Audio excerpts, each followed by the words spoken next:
Hi all, this is Elisa. Welcome back for another edition of Organizing Your Digital Life. Today we're going to play in the calendar and hopefully find some ways to help you be a little more efficient with the calendar feature in Google. So you can see I'm in my email. In order to get to your calendar, you can just quickly click on this drop-down menu and choose Calendar. It'll take you over to your lovely calendar, and hopefully your calendar does not look like mine. But don't worry, I'm not that busy. So what you can see, a couple of things happening here. I have several calendars. So the top calendars are what they call my calendars. And so I can have multiple calendars. And calendars that come up here are the ones that you create with your accounts. So because we have the CTLE account, we made all of these calendars for our rooms. So when we book something in the Robinson room, we add it to the calendar. So then we can look at the calendar to see if the room's busy or not. Now, what you can also do is add your coworkers' calendars. So if I want to know what Cheryl's up to, I can add her calendar just by typing in her name. So I already have hers. See if Beth has one. So we're going to add Beth. All right, so I added Beth's calendar. She's green, and you can see that on the 30th she's busy. So the person who is showing or creating the calendar can decide if the events on their calendar show up as busy or if they show up as public. So for instance, I have OER course review. So that I can make that public or private. And if it's private and someone shares my calendar or someone gets to my calendar, it would just show that I'm busy. So let's take Beth off there. And so that's how we organize and work with each other. If I want to see when Megan's available, I can just turn on her calendar, and I could just turn on only her calendar, and then I can see the calendar as if I were Megan. So she's busy. That's kind of scary. I wouldn't want to be Megan. So one of the things I want to show you today is other than adding your coworkers' calendars to your calendar so you can see. Now, look, you can turn them on and off. So if I don't want to be overwhelmed by all of the many things that Megan is doing, I can just click on it and click off. So then I only see what I want to see. So if I'm just interested to see what's going on in the CTLE, I can just hit that. Now I only see light blue, which is CTLE. Now, if you want to schedule an appointment with somebody, I'm going to go ahead and hit a create. And let's call this the meeting of the minds. And I want to try to find a time between me, Megan, and let's say Eric. All right, so I click find a time.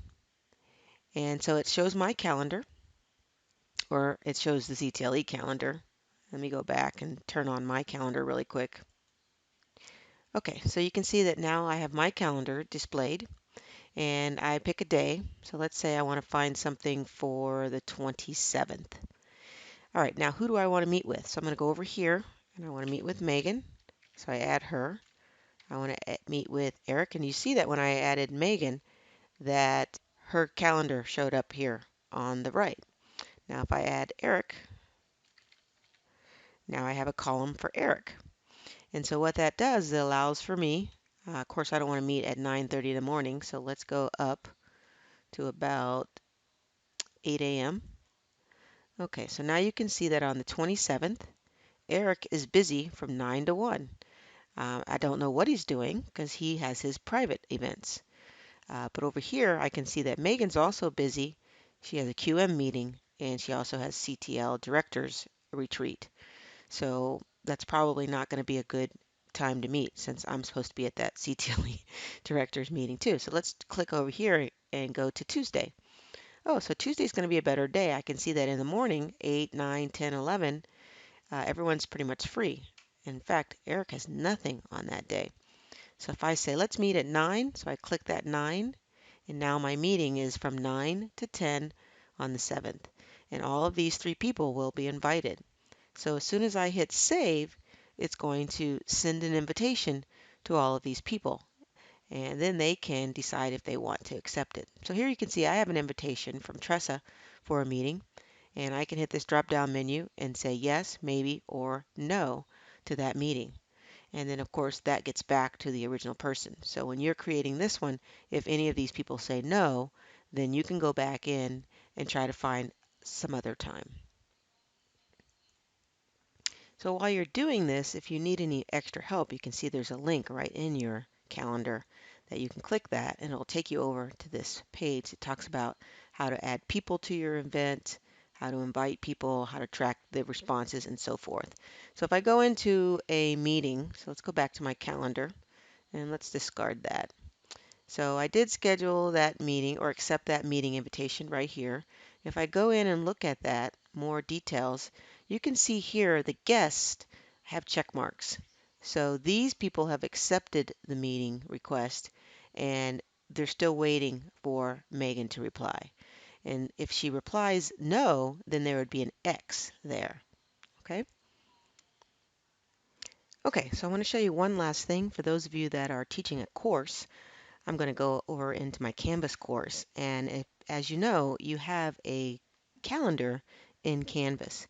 So when you click on the calendar icon over here on the far left, it will bring up your calendar. And all of the courses that you're teaching are going to show up on the calendar. So here on the right, you can see all of my courses. And because I am only teaching one this summer, I just click on the calendar and it takes it away, just like you did inside your Google Calendar. So I've taken out all of these elements, and the only thing left is my summer E&H 114 class. And then let's click that one to make that one go away.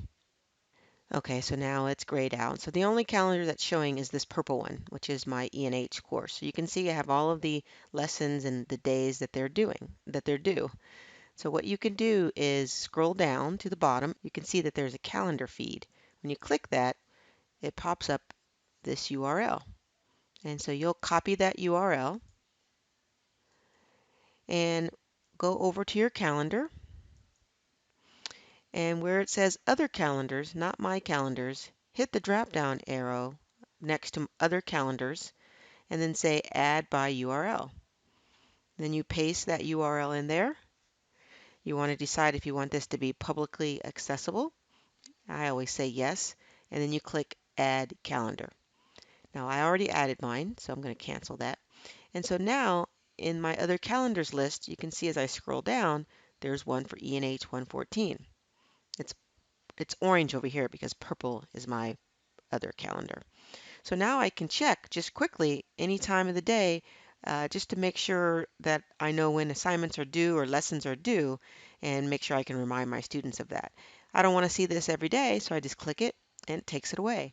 But when I do want to check in, I just scroll down to that calendar, click it, and now it's available. So I can see that today there were 2 lessons that were due. So now I need to go back into Canvas and make sure that I grade those lessons. Pretty simple, huh? All right, so that's pretty much it for the calendar tips. Hopefully you found something that's useful for you. So get on out there and start inviting people to some, I don't know, events. Just not me because I'm busy.